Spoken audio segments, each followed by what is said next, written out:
Good evening. We bring you the latest in the world of sports and the conversations you want to hear from your favorite icons and athletes.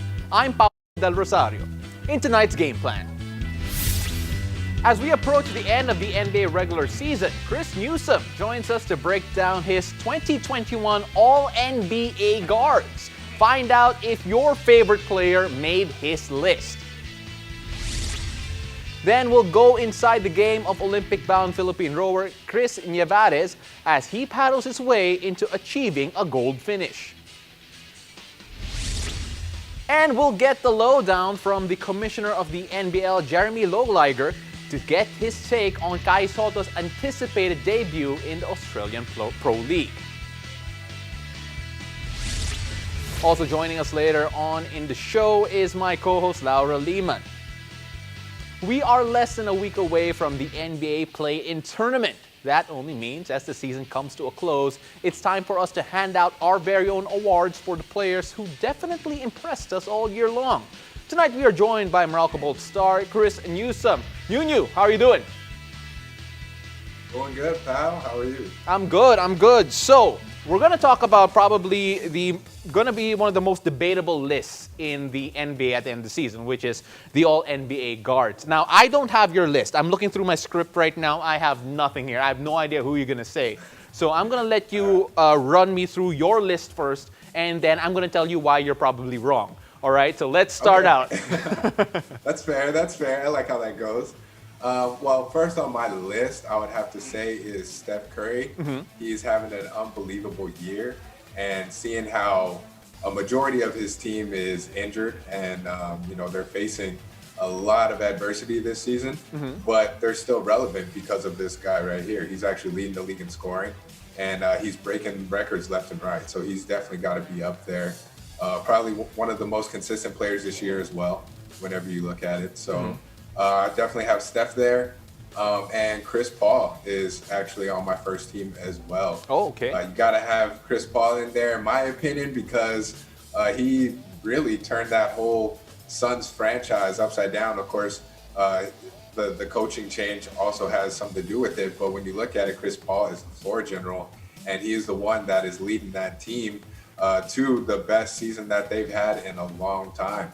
They were first in the West at some point, only to the Jazz, and right now they're at second. So, I think with Chris Paul being there and being the leader on that team, that team can definitely make a deep playoff push. And I think he's one of the most underrated players when it comes to the MVP talk. Mm-hmm. What he's done with that team is unbelievable. So I definitely like to give Chris Paul his flowers and give him that first team honors. Mm-hmm. My second team, I would lead off with Damian Lillard, another unbelievable player. He's putting up unbelievable numbers. And of course, he likes to show up whenever it's crunch time. And so I think he deserves to be in there as far as how he's playing. He's also one of the more consistent players this year. And it's going to be exciting to see him in the playoffs in this. Well, I think they're going to avoid the knockout, but mm-hmm. Just to see them in the playoffs is going to be nice because that's where I feel like Lillard likes to shine. Going along with him is LUKA DONCIC. Okay, he's an amazing player. I think his court vision has been on display all year. He's not just scoring, but he's making passes. He's making the people around him better, which is amazing. And it's been interesting seeing the development of this guy because we forget that he's still really, really young, right? Yep. So the thing about him is that he's one of those guys that kind of fly under the radar because he's not so athletic. He's not really dunking on people, but his fundamentals are really, really solid. And he's proven that he can be clutch at times. So mm-hmm. I think that's a great way for me to say that he should be in that second team, especially when you're talking about guards. Absolutely. My third team, it was kind of tough to find that balance between my second team and the third team just because there's so many good players, so many talented players in the NBA. I had to leave out some really good players, some players I like, but I'm going to have to go with Westbrook as my first pick on the third team. From everything that he's accomplished, he's also been transferred to a new team, and he's found a way to flourish.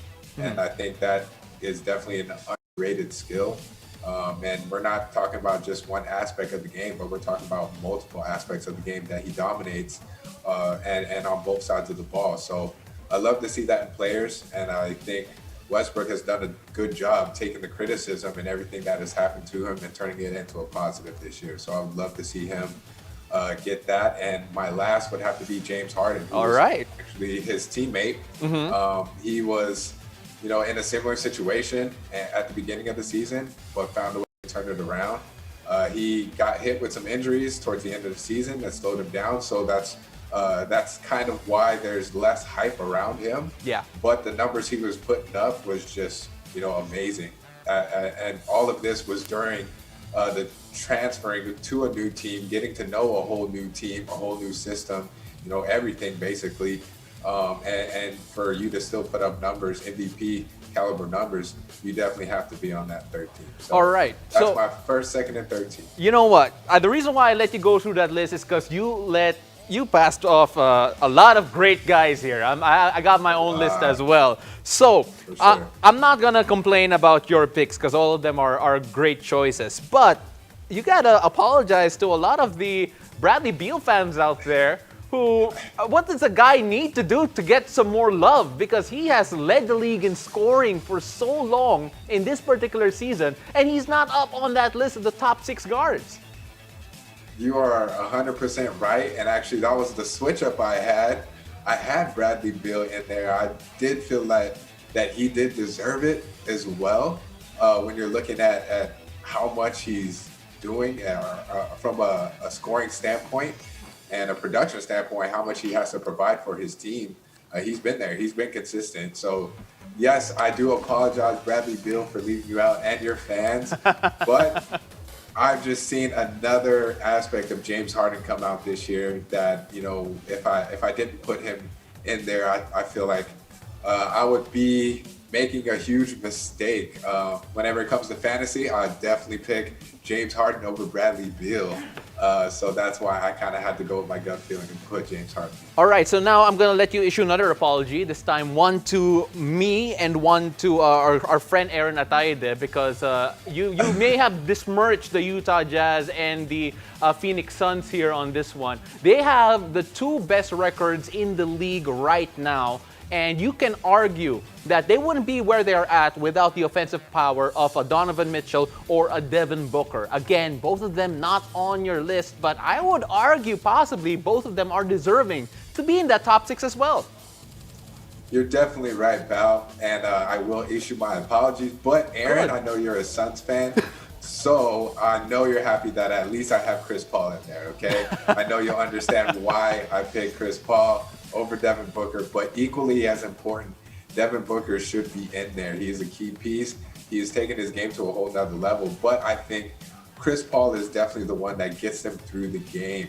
He's the one that has control of the game. He's putting people where they need to go. He's orchestrating, he's getting those assists, and he's actually setting Book up. He knows how to get Book in those positions for him to succeed. So me knowing the mindset of a point guard and what they have to do, that's why I gave the priority. But yes, you're right. Book is on a whole new level this year.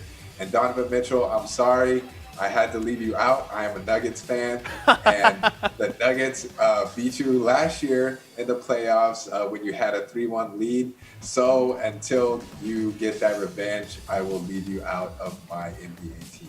Man, I've never felt so disrespected on my Tough own crowd, show. right? Oh my goodness. But you know what, crowd. Chris, we just compressed literally a 2-hour debate into around 9 minutes. So thank you very much for joining us, and we hope to have you again soon. And we're gonna have a more fiery argument next time, hopefully. Thank you. Sounds good, pal. Thank you for having me. All right, so when we return, we go inside the game of Olympic-bound Philippine rower Cris Nievarez as he pals his way into achieving a gold finish. Keep it here. You're watching the game.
right, we are now with the newest member, the newest representative of the Philippines to the Tokyo Olympics rower, Cris Nievarez. Cris, thank you so much for joining us and congratulations for qualifying sa Olympics. First off, I know you were anxious in the past few days, but nung narinig mo na that finally you're a wildcard entry, how did you react? What's your first reaction and sino yung mga una mong kinausap about it? Sobrang saya po kasi ang alam po lang talaga namin may chance po talagang ma-qualify pero hindi pa po kami ganun kasaya kasi wala pa po yung official, yung emotion po hindi po may paliwanag sa sobrang saya kasi after 20 years po meron na po ulit Philippine rowing na magre-representa ng Pilipinas sa Olympics po. Unang-una ko po tinawagan sila mama agad.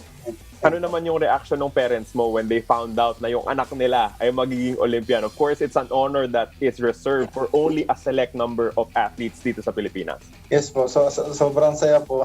Umiiyak si mama kanina. Tas yung sobrang supportive po nila simula pa lang po talaga nung pumunta po ako dito 2015. Doon po, mula pa lang noon talaga naniwala na po sila sa akin. Nakaya ko. Chris, we all know that hindi pa ganun katagal yung naging career mo sa rowing, no? Maybe 5 to 6 years pa lang yung rowing career mo. But I just want to ask, bata ka pa lang ba, atleta ka na? And what were the sports na una mong nasubukan? Yes po, nung pong 12 years old po, 13 sa grade 7 po ako, sa Timonan po. Nagrepresenta na rin po ako ng bayan namin na maglaro sa congressional meet. Athletics sa larong athletics po.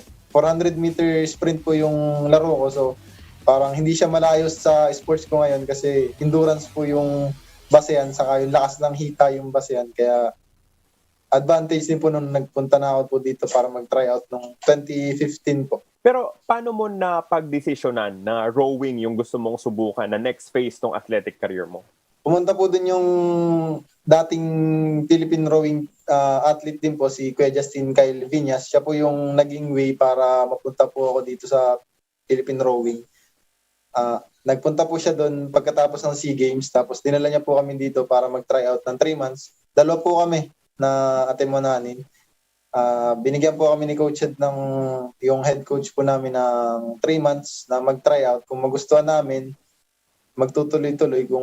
Kung hindi naman, pwede naman bumalik sa Timonan. Tapos ako lang po yung nagtagal talaga. Yung naging tryout na yon 3 months, mahirap ba yung pinagdaanan mo? Were there points in that span na nagdalawang isip ka na gusto mo ba talagang gusto mo bang mag-follow through dun sa career dito sa rowing?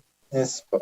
Po talaga nung nag-start po ako ng athletics talaga, parang na yung utak ko na maging competitive talaga eh. So parang tumatak na sa utak ko na ganun. So nung first week talaga medyo mahirap kasi ang hirap po sa akin lalo na 15 years old pa lang po ako, parang sanay pa ako sa tabi ng magulang, parang gano'n, nasa poder ng magulang. Yun po yung mga adjustment na nangyari na mahirap. Pero sa training po, kasi nga kaya naman po, ang lang po yung medyo nakakapanibago lang kasi iba talaga yung training ng rowing sa training ng athletics. So may time na sumusuka talaga ako. And you also explain na the last time may Filipino rower na nag-qualify sa Olympics noong 2000 Sydney pa. So, di ka pa siguro pinapanganak or kakapanganak mo lang, no? Ganun na katagal yung kawalan ng rower na Pilipino sa Olympics. Siguro po hindi pa ako pinapanganak nung na-qualify si Kuya Benji po. Tapos, nung naman po talaga si Kuya Benji, naging lagi na po yan talaga sa tabi ko every race ko po sa Lamesa Dam. Pagkakatapos, siya po talaga yung nagbibigay ng advice kung ano yung mga naging experience niya nung nakaraang Olympics, nung kasagsagan ng career niya, yung 3 goal niya sa SEA Games, kung ano yung mga ginawa niya. So, parang nakakahingi pa ako ng tips sa kanya, yung mga sinasabi niya sa akin, kung ano yung mga dapat kong improve, dapat kong gawin. Tapos, yung mga coaches din po, ganun din po yung inaanan nila sa akin. Alam po si Coach Ed. Natatandaan ng mga Filipino sports fans, no? From way back in the 90s hanggang ngayon, yung mga nag-represent in the Olympics, kilala pa rin natin sila. Of course, sila Mansueto Velasco, yung mga nananalo ng medals. Nag-sink in na ba sa'yo yung ganyang klaseng pressure na, teka, Filipino Olympian na ako. So, kailangan, di ba? Kailangan mapanindigan ko that I will be an Olympic athlete, I will be better than the rest. May ganong klaseng pressure ba? Yes po, actually kanina po pagkatapos ng ng lunch, pagkatapos na nakapahinga ako, kasi may mga interview din po kanina. Pagkapahinga ko, parang saka lang nag-sink in sa utak ko na Olympian na ako. Tapos ganito na yung role ko para ganun. Para mas mataas na yung tingin sa akin, kaya kailangan pagbutihan ko. Ganun po yung mga pumasok sa isip ko kanina. Kasi yung nangyayari normally, Cris, no? The Olympians that we have are not just athletes but also ambassadors to the sport. Tulad nung nangyari kay Heidelin, no? After niyang manalo ng silver medal in the Rio Olympics, biglang tumaas yung interest for weightlifting. And that same pressure will also be upon you, di ba? Na kung maging maganda yung performance mo, dadami rin yung manonood, susuporta, maybe magpa-fund sa mga rowers katulad mo. Yes po, bali parang magiging way ako na para mas makilala yung rowing sa buong Pilipinas, kasi yung rowing po talaga hindi siya talaga sikat pagdating sa mga sports na mas kilala dito sa Pinas. So parang mas ngayon na medyo na-qualify po ako, medyo medyo mas makikilala po siya ng buong Pilipinas, kasi discover nila na may ganito palang sport na kaya mag-qualify sa Olympics. So kung baga parang gusto kong magrepresenta ng Pilipinas yung sa ibang mga Pilipino, tatry ko yung rowing. Parang ganun po yung magiging reaction po ng mga Pilipino kung makikita po nila yung may papakita ko po yung best ko sa Olympics. Cris, finally, barely 2 months remaining, no, before mangyari yung Tokyo Olympics. Ano ba yung plano with your training? How do you step it up even more? Kasi alam ko, ikaw, sobrang ganado ka na eh. Siyempre, yung trabaho, yung hard work na binigay mo to qualify for the Olympics, dodoblihin mo pa yan as you're now an Olympian. What's the plan for your training and for the rest of your journey before ka umabot sa Tokyo? Yung preparation po talaga namin ng qualifying, sabi pagka na-qualify talaga, continue talaga yan hanggang Olympics po. So nag-umpisa po siya noong January. Ngayon po parating na po si Coach Sokrat, yung Uzbekistan coach namin, foreign coach po namin. Pagkatapos po siguro ng quarantine, mag-start na po yung program niya. So ayun po, yun po yung program niya. Siguro mas mataas na ngayon kumpara dun sa mga binibigay niya nung nakaraan. Kaya yun po yung magiging preparation ko po talaga hanggang Olympics. Cris, the entire country is proud of you and this achievement. Maraming salamat for taking the time to talk to us and all the best sa iyong paghahanda towards your Olympic dream. Cris, maraming salamat and congratulations once again. Thank you po.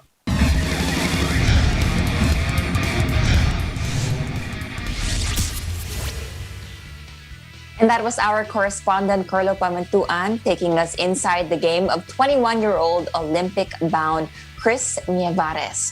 Pao, I know you were listening as intently as I was.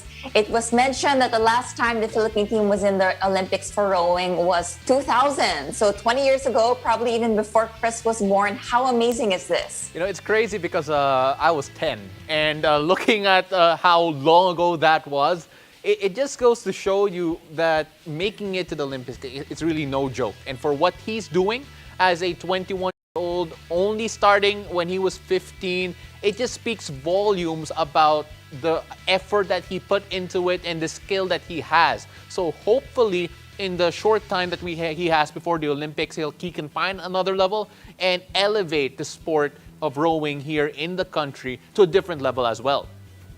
That's right. And I know Carlo made the comparison to Heidelin. Yeah. He said that tumaas ang interest for weightlifting because of her. And the hope here is that tataas din yung interest for rowing because of Cris. So it's just a great way to jumpstart this sport in this country. I mean, we already have so many sports to be proud of, but bringing attention to yet another one gives more opportunities for kids to explore different interests. Yeah, and you know, if parents can see that there is a possibility that rowing can bring you to the Olympics, if rowing can make your kid an Olympian, and if you invest properly in that sport, siguro naman they can find also different venues apart from the Mesa Dam to train. They can find different ways to bring in more support in terms of training.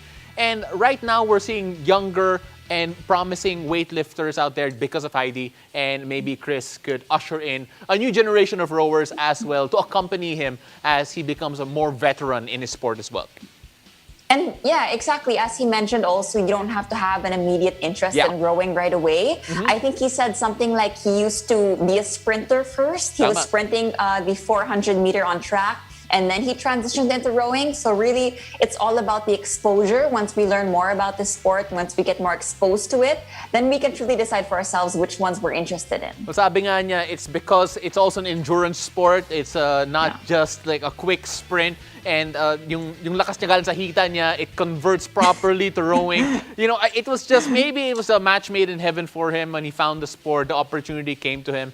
And look where it's brought him. He's going to represent the country in Tokyo. We couldn't be any more proud of him. He's already achieved a lot. And I think personally it would be a big bonus if he can end up on the podium as well on his first try. I know there's a lot of pressure on him, but I honestly believe that if he puts the right mindset into it, if he has a bit of luck as well falls his way, you never know. We might have a medalist through rowing very soon.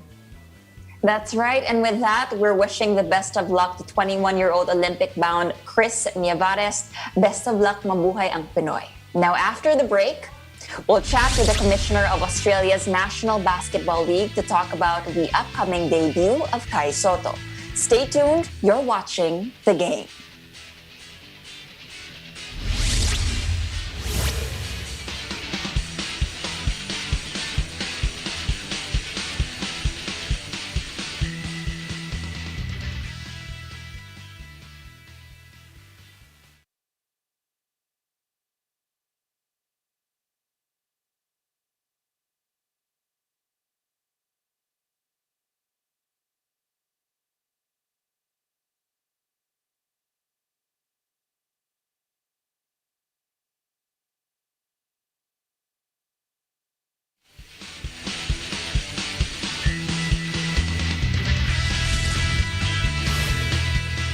Since its inception in 1979, the Australian National Basketball League has grown to become one of the top professional basketball leagues in the world. And after Kai Sotto's recent signing to a multi-year contract with the Adelaide 36ers, he is now following the likes of LaMelo Ball and RJ Hampton to hopefully take his talents on to the next level. We caught up with NBL Commissioner Jeremy LOELIGER to talk about Kai's potential with this new team and his chances of making it to the NBA. People often say that the Philippines is the social media capital of the world. So when it was announced that Kai was indeed playing for the NBL next season, how did the NBL social media metrics look like? It was pretty phenomenal, actually. We actually realized after 24 hours that the reach of the initial announcement was bigger than when we announced that LaMelo Ball was coming to the NBL. I think that had previously set some records, but after one day, Kai Sotto's already eclipsed those records. So we can't wait to see what happens when he actually touches down here in Australia. Of course, we all know that LaMelo Ball is now killing it in the NBA, or poised to perhaps win Rookie of the Year. But the support for Kai Sotto is a lot different because LaMelo, we all know that he was hyped coming in, but Kai, the support is really nationalistic coming from the Philippines. So did you sense that it was, the entire country was going all in, all out support for Kai? Yeah, absolutely. It's fantastic for the relationship between the two countries that hopefully we can play a part in taking Kai's game to the next level and elevating him into the ranks of the NBA. If we can do that, I guess in partnership with his coaching staff and management team, and demonstrate that he's got all the tools that it takes to get into the NBA and be a career-long NBA player, then I think it's a great result for both Australia and for the Philippines. Commissioner, we know that you're very proud of the Next Stars program, which has produced the likes of RJ Hampton and the aforementioned LaMelo Ball making it to the NBA. But do you think that the shift away from college ball is a trend that we'll end up seeing more for talented, individuals? The rationale for the change from a players and coaches point of view is that a lot of these players are physically dominant as compared to their peer groups in high school and in college. But then when they go into the NBA, once again, they're relatively young guys who are probably less physically mature than their opposition. Going into a professional league instead of going into college enables NBA scouts and GMs to see these guys in an environment that is much more akin to what they will be up against in the NBA. And so you're not just theorizing as to the capability of a 17, 18-year-old player to play against bigger, stronger bodies. You're actually seeing it in practice. Commissioner, Kai has not played an official game for a while now. We were hoping that it would be for the Philippine national team, but COVID knocked out those plans, at least for now. But from your end, what should Kai expect on his first day of practice with the 36ers? Well, look, he's pretty lucky in going to the Adelaide 36ers because they have two fantastic big there for him to practice with day in, day out. The first, an NBL veteran, Daniel Johnson, is an absolute superstar of the game. He's got a fantastic post game, but also a great perimeter game. And as a result, he stretches the floor and he's really going to put Kai through a fantastic basketball IQ as well. Secondly, Isaac Humphries, a big, almost 7-footer, I would say, with some NBA experience, physical, and he's going to give Kai a good indication early on in practice of what it's going to be like to play in the NBL. And to summarise that, it's going to be physical. It's a grown man's league. It's a tough league. And it's going to put Kai through his paces because we all know that he's an incredibly talented player. He's got all the physical attributes to be a long-term NBA star. But he's also too young and inexperienced, and he's still got a lot to learn. And that's exactly what it is that the Adelaide 36ers and the NBL are hoping to be able to offer him. Fantastic coaching, Connor Henry, who's an NBA player himself and has spent great coaching in Europe as well as here in Australia now. So he's very well-rounded, a great sense of what it is that Kai will need to do to become a long-term NBA player. Would you advise us to kind of temper our expectations into what kind of playing time Kai Sotto would get, at least in his first few games as a member of the 36ers? Oh, maybe initially. And I would suggest that the same would be true of anyone who came, say, through our NEWSOME'S program or who was a rookie in the NBL playing professional basketball for the first time.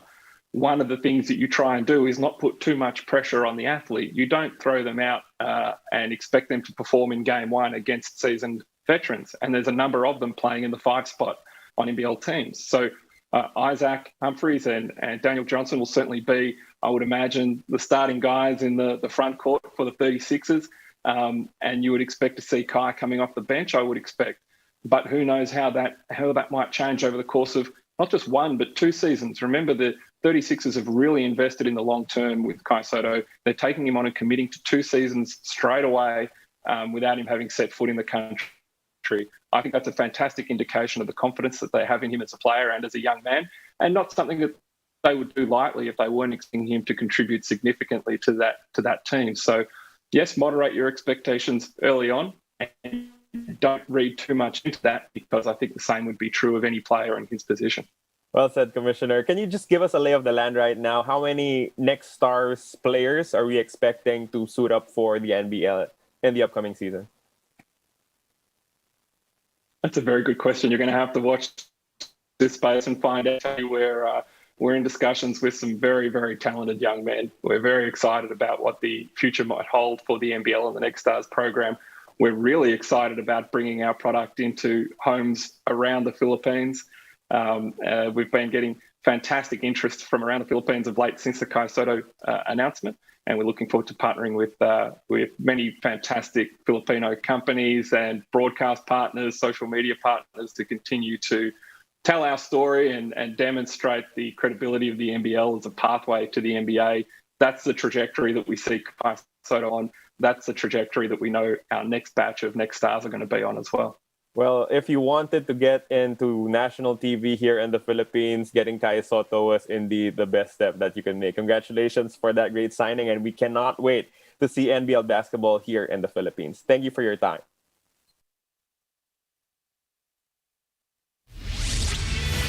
We'd like to thank NBL Commissioner Jeremy LOELIGER for that interview. Thank you for watching. I'm Laura Lehman. Catch us on weeknights here on One News, One Sports, and One Sports Plus. I'm Paulo Del Rosario, and this has been The Game.